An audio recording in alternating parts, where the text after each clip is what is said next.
a powerful kingdom suddenly finds itself paralyzed by a silent crisis. Behind the closed doors of the Grand Palace, their king is inexplicably dying. The medical anomaly confounds everyone. The ruler has no fever, he hasn't been poisoned, and his body bears no physical wounds.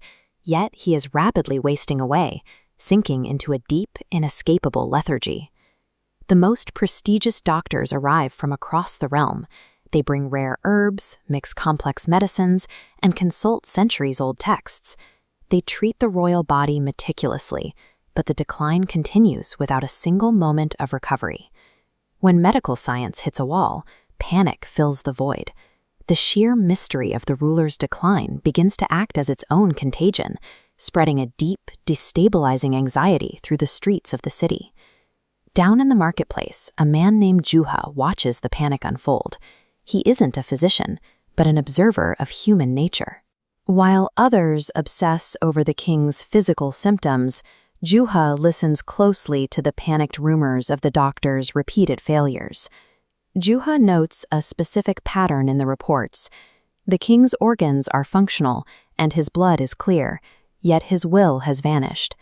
He deduces that because the body remains physically intact while the life force drains away, the source of the decay must lie in the only place the doctors haven't looked, the king's own perception. To test his theory, Juha needs access to the royal bedchamber. Knowing the palace guards only respect the appearance of authority, he digs out a long, spotless robe and wraps a heavy turban around his head, adopting the quiet confidence of a master physician. Juha weaponizes the palace's respect for status to bypass the guards.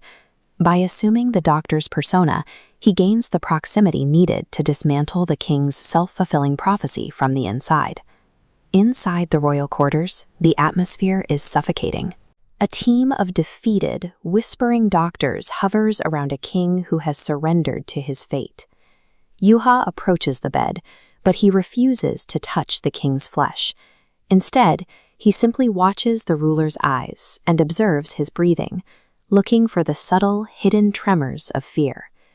After a long, deliberate silence, Juha turns to the room and delivers a shocking counter-diagnosis. The king is not actually sick.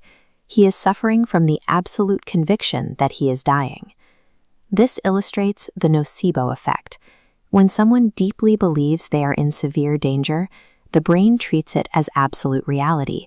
It sends distress signals cascading through the nervous system, shutting down a perfectly healthy body. You cannot cure a psychological loop with a physical medicine. To save a patient with a disease rooted in the mind, the doctor must engineer an experience intense enough to shatter their perception of reality. Juha begins his treatment by clearing the room. He forces every traditional doctor out of the chamber, cutting the king off from the very people who have been validating his illness. Then he gives the royal servants a terrifying instruction. He orders them to run, announce the king is dying, and prepare for his funeral. Within minutes, the environment shifts. The frantic footsteps and weeping of the servants bleed through the heavy wooden doors, creating an artificial, high-pressure crisis right outside the bedroom. Juha leans over the bed and uses reverse psychology. He whispers to the ruler, asking if he hears the preparations outside, and whether he is truly ready to accept the grave they are currently digging for him. The immediate threat of being buried alive triggers an autonomic surge. Adrenaline and the primal drive to survive override the paralysis keeping him bedridden. Juha issues his final challenge. He tells the king to stand up. He forces the ruler to put his feet on the floor, making him manually break the physical illusion of his own weakness. When a patient is trapped by the quiet comfort of surrender, reasoning with them fails. Extreme, targeted fear is required to act as a psychological defibrillator, shocking their will to live back into a steady rhythm. Breathing heavily, the king stands on his own 2 feet. The spell is broken.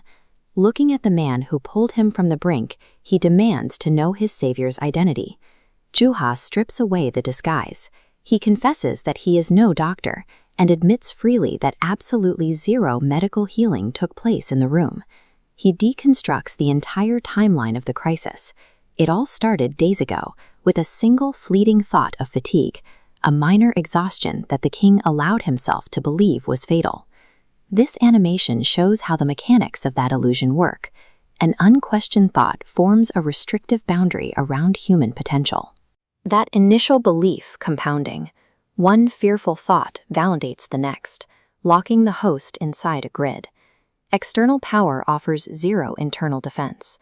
Any mind, regardless of its authority, builds its own inescapable cage the moment it accepts a negative thought as absolute truth. Realizing how close he came to destroying himself, the king makes a desperate request. He asks Juha to stay in the palace permanently, to serve as an advisor and guard him against his own mind. Juha refuses. Residing inside the echo chamber of ultimate power would eventually cause him to fall victim to the exact same illusions of belief. Juha leaves the king with a final directive. A true ruler guards the psychological resilience of his people with the same intensity he guards their physical borders. The core mechanic is simple. A thought can only destroy you if you accept it blindly. Questioning it instantly strips its lethality. We generate thousands of ideas every day, and many of them are wrong. The only permanent cure for the pathogen of false belief is the courage to never believe everything you think.